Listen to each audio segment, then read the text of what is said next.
নমস্কার, ওয়েলকাম সবাইকে আমার চ্যানেলে। ব্রেকফাস্টে আজকে এমনি একটা রেসিপি থাকলে কেমন লাগবে বলুন তো। এই রেসিপির নাম ডিমের শাকসুকা। তার জন্য পুরো স্টেপটা ফলো করতে হবে আর সাথে থাকতে হবে আমার, যাতে ভিডিওটা পুরোটা আপনারা ফলো করতে পারেন। তো চলুন বানিয়ে ফেলি। আমি কড়াই বসিয়ে তাতে বাটারটা দিয়ে নিলাম, আর বাটারটা যাতে না পুড়ে যায় তার জন্য এতে দিয়ে দিলাম 1 টিস্পুন তেল।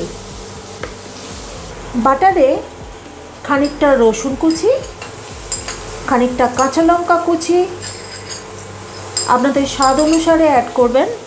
সুগন্ধ বেরোলে তাতে মিডিয়াম সাইজের একটা পেঁয়াজ আমি কুচি করে রেখেছি, সেটা আমি অ্যাড করে দিচ্ছি। সামান্য পেঁয়াজটা একটু ফ্রাই করে নিয়ে তাতে আমাদের টমেটো কুচিটা অ্যাড করতে হবে। শাকসুকার মেন 3টে ইনগ্রেডিয়েন্ট, যেটা কিনা হলো পেঁয়াজ কুচি, টমেটো কুচি, ক্যাপসিকাম কুচি। তো আমরা টমেটো কুচিটা এবার অ্যাড করে দেবো। আমি দুখানা টমেটো, বড় সাইজের টমেটোকে এরকমভাবে কুচি করে রেখেছি। টমেটো কুচিটা অ্যাড করে দিলাম।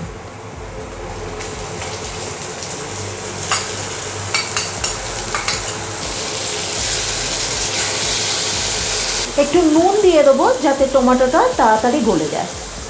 একটু নেড়ে চেড়ে টমেটোটা এখানে ঢাকা দিতে হবে যাতে টমেটোটা গলে আসে। আমি ঢাকাটা দিয়ে দিচ্ছি, 2-3 মিনিটের জন্য অপেক্ষা করছি। 2-3 মিনিট হালকা আছে বসিয়ে রাখবার পরে ঢাকনাটা একটু খুলে চেক করে নেব। এখন সামান্য একটুখানি আদা কুচি আমি এতে ছড়িয়ে দেবো, আর ছড়িয়ে দেবো আরেকটি মেন ইনগ্রেডিয়েন্ট, ক্যাপসিকাম কুচি। একবার একটু নেড়ে নিয়ে আবারও একে সামান্য আঁচটাকে কম করে দিয়ে 3-4 মিনিট অপেক্ষা করতে হবে। অবশ্যই ঢাকা দিয়ে দেবেন, তাহলে তাড়াতাড়ি সেদ্ধ হয়ে আসবে। ঢাকাটা খুলে একটু চেক করে নিই। দেখুন টমেটোগুলো অনেকটা গলে এসছে। এবার আরেকটু ঢাকা দিয়ে আমাদেরকে ধৈর্য ধরে অপেক্ষা করতে হবে। তার আগে কালারটাকে এনহ্যান্স করবার জন্য দিয়ে দেবো অল্প একটু চিনি। একবার একটু নেড়ে দিয়ে আবার ঢাকা দিয়ে 2-3 মিনিটের অপেক্ষা। চলুন ঢাকাটা খুলে এবার চেক করে নিই। আমার 3-4 মিনিট হয়ে গেছে। টমেটো অনেকটা সেদ্ধ হয়ে এসছে। এবার একে একে বাকি উপকরণগুলো অ্যাড করতে থাকবো। তার আগে একটু স্ম্যাশ করে দিই। 2টো মাত্র স্পাইস এখন আমি অ্যাড করব। ছোট্ট একটা জায়ফল গ্রেট করে এতে অ্যাড করে দিচ্ছি। সামান্য দেবেন, আর দেবেন ক্র্যাশ করা একটু গোলমরিচ। শাকসুকা নর্থ আফ্রিকান একটা ডিশ, যেখানে তার উৎপত্তি হয়। সারা পৃথিবীব্যাপী এই ডিশটা তারপর ঘুরে বেড়াতে থাকে। যখনই যে দেশে গেছে সেই দেশের কিছু না কিছু ইনগ্রেডিয়েন্ট এতে যোগ হয়েছে। কোনো দেশে গিয়ে স্পিনাচ অ্যাড হয়েছে, কোনো দেশে গিয়ে তাতে কিমা অ্যাড হয়েছে। এটা আমাদের এই মুহূর্তে দেশি যে পদ্ধতি আছে তাতে করছি। আমার তো মনে হয় আমাদের দেশে এসে এতে কিছু কিছু স্পাইস অ্যাড হয়েছে। সঠিক যদিও আমার জানা নেই। প্রায় হয়ে এসছে। টমেটোগুলোর টেক্সচার চেঞ্জ হয়ে গেছে এবং তেল আস্তে আস্তে, যে বাটার যেটা দিয়েছিলাম সেটা আস্তে আস্তে ছাড়তে শুরু করেছে। এইবার আসছি আমরা ফাইনাল স্টেজে। তার জন্য একটা স্পুন নিয়ে নেবেন। যটা ডিমের বানাতে চাইছেন সেরকম একটা করে গর্ত করতে থাকবেন। যেমন আমি আজকে 4টে ডিমের বানাচ্ছি, তো আমি 4টে গর্ত করে নিচ্ছি। আপনারা যটা ডিমের বানাবেন সেই কটা গর্ত আপনারা করে নেবেন।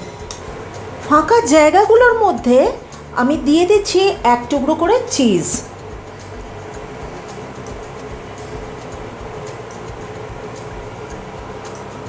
আর একটু বেশি দিতেই পারি, কোনো অসুবিধা নেই, খেতে খুব ভালোই হবে। এইবার ডিমগুলো ভেঙে আমি এরকম ছোট বাটিতে নিয়ে নিয়েছি যাতে আমি ঢালতে পারি। আপনারা চাইলে ডাইরেক্টও দিতে পারেন। খুব আদর করে যত্ন করে একে আস্তে করে ঢেলে দিতে হবে। চিজগুলো মেল্ট হতে শুরু করে দিয়েছে। লাস্ট আমি ডিমটা এর মধ্যে ঢেলে দিলাম। একটু ছড়িয়ে দিতে হবে পার্সলে। আপনাদের কাছে যে হার্বস বাড়িতে আছে সেটাই ছড়াবেন। ঢাকা দিয়ে বা 2-3 মিনিট অপেক্ষা করতে হবে একটু ডিমগুলো যাতে জমে যায়। চলুন ঢাকাটা খুলে নিই, দেখি ডিমটা কতটা কুক হলো।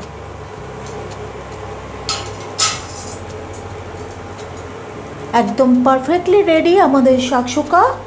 এবার ব্রেডের সাথে সার্ভ করলেই হলো।